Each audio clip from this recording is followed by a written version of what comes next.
S1, or Supplement 1, Roots of Real Numbers. You'll find this supplement in the Week 4 block of the course. The published supplement doesn't subdivide the section into parts the way the textbook does, but I'm going to address the different parts of the supplement in a similar way as I do the textbook. So this video is about the definition of what it means to be a root, the root of a number. And I'm calling that Part A, but you won't find it called Part A in your supplement. Part A is made up of the definition of square roots and the definition of cube roots. The rest of the supplement will follow on a separate video. What does it mean to be a square root? The square root of a number is the number you have to square to get the original number.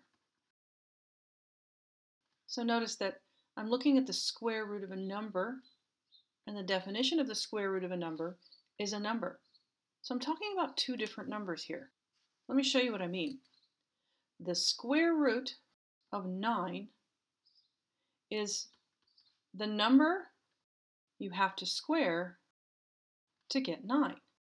This is a number, but the square root of this number is also a number. What number must I square or multiply by itself to get 9? In this case, it's 3. Notice that I could also square -3 to get 9. We'll come back to that idea in a little while. We have special notation for square roots. The square root of 9 can be written as the number 9 with this funny symbol on it. This means the square root of the number inside the symbol, the 9. And we write 3, or -3. So now that we have the vocabulary under our belts and a little bit of the notation, let's take a look at a few examples.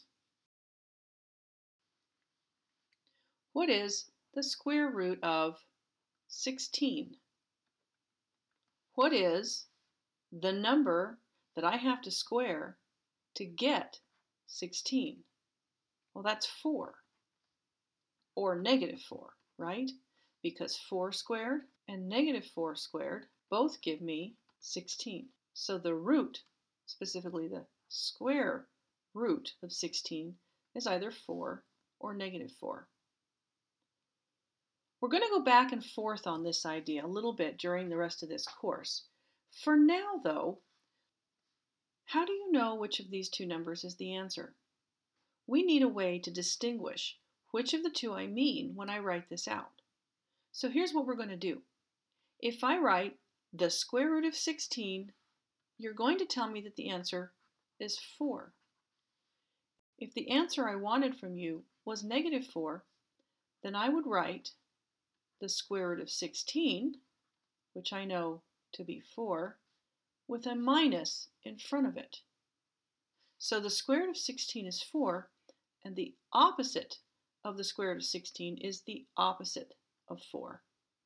If I want the -4 answer, I have to give you the negative square root question. If I want the +4 answer, I have to give you the positive square root question. Later in the quarter, we're going to be seeing that you can take the positive or negative square root of a number. And that means the answer is either positive or negative. But for now, we'll stick with these two options.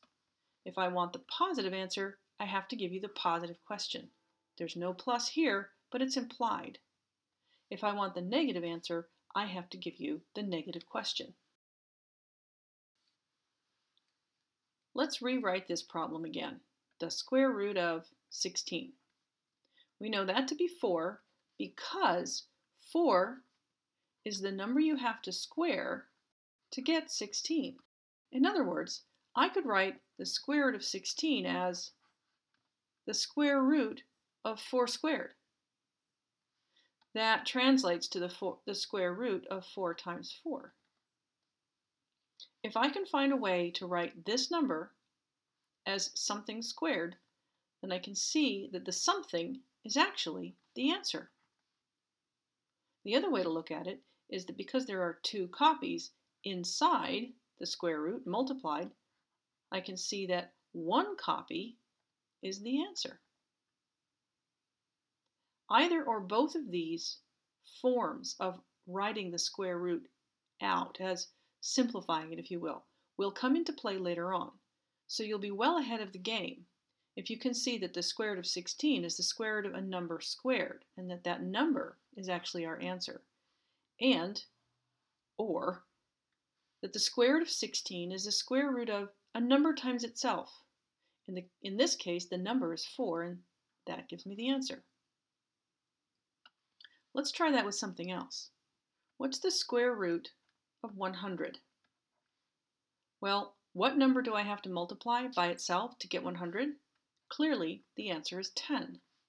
But that's partly because I can write this as the square root of 10 squared, or the square root of 10 times 10. Here, I have the square root of a number squared. The answer is the number itself, the 10. Here, I have the square root of a number times itself. 2 copies inside gives me 1 copy outside with no square root on it. Notice that this answer matches both of these answers. How about another one? The square root of 25. I can write 25, in other words, I can write the number inside as 5 squared. So the answer is 5. If you're doing a problem this way, one way to think of this is that the square and the square root cancel each other out. Here, I'm squaring the number 5. Square the number 5, that gives you 25. Here, though, I'm unsquaring the number 25. Unsquaring the number 25 gives me 5. So, effectively, the squaring and the square rooting, the unsquaring, are opposite or inverse operations, and they cancel each other out, leaving you with just the 5. I can do that with any number. In fact, I can do it with a number I don't know. The number x, when it's squared and then unsquared, is just x. Squaring the x and unsquaring the result just gives me x. How about something like this? What's the square root of 9 over 64? Well, what number do I have to square to get 9 over 64? It may not be obvious.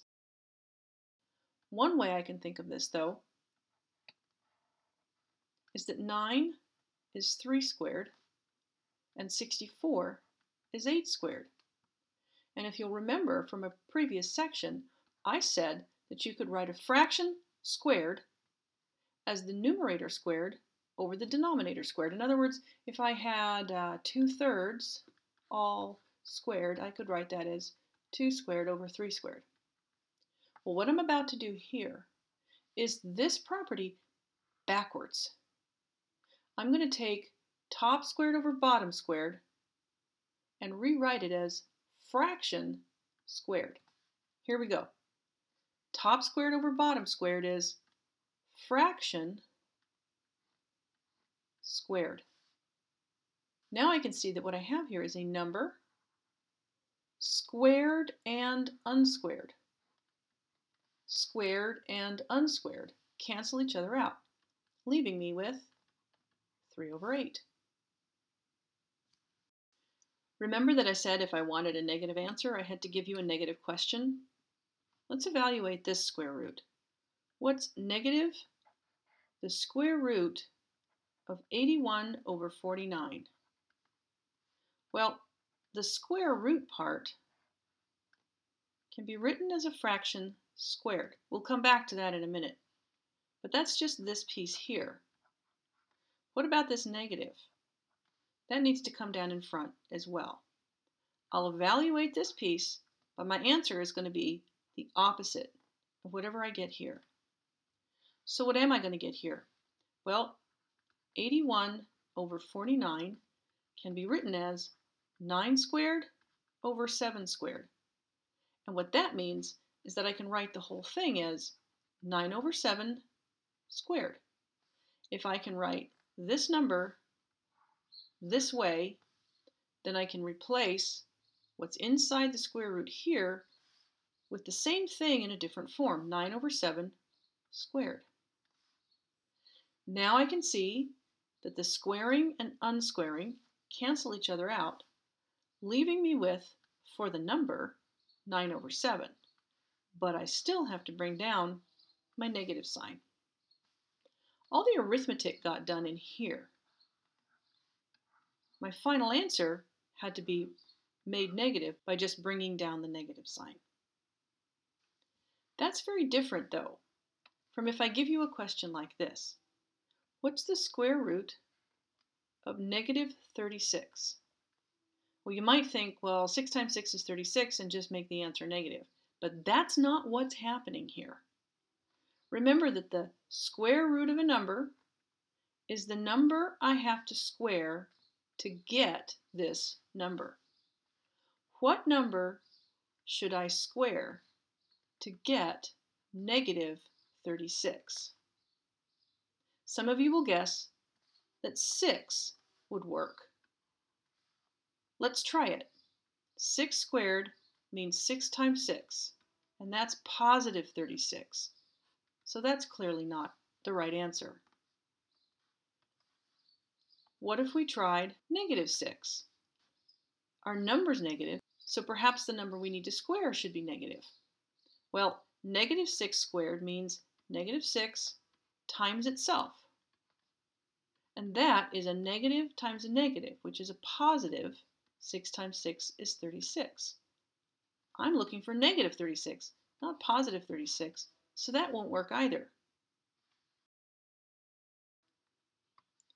What if I say negative 6 times 6 equals negative 36? Well, this is a true statement, but what number am I squaring? Here I have negative 6, and I'm multiplying it by positive 6.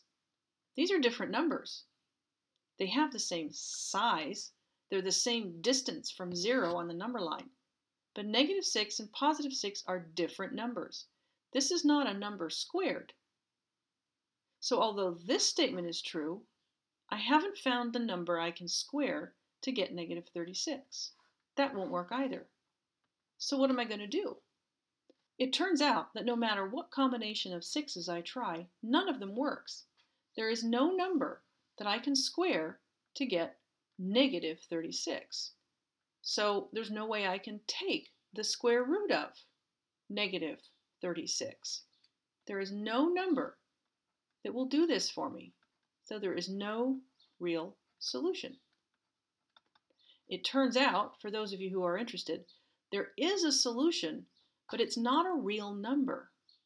It's a complex number or an imaginary number. You'll be looking at that in Math 98 and 99 and thereafter. But for this class, we're just going to say that I cannot take the square root of a negative number because there's no number that I can square and get negative 36. So whenever you see a negative inside the square root, run away screaming. You can't do it.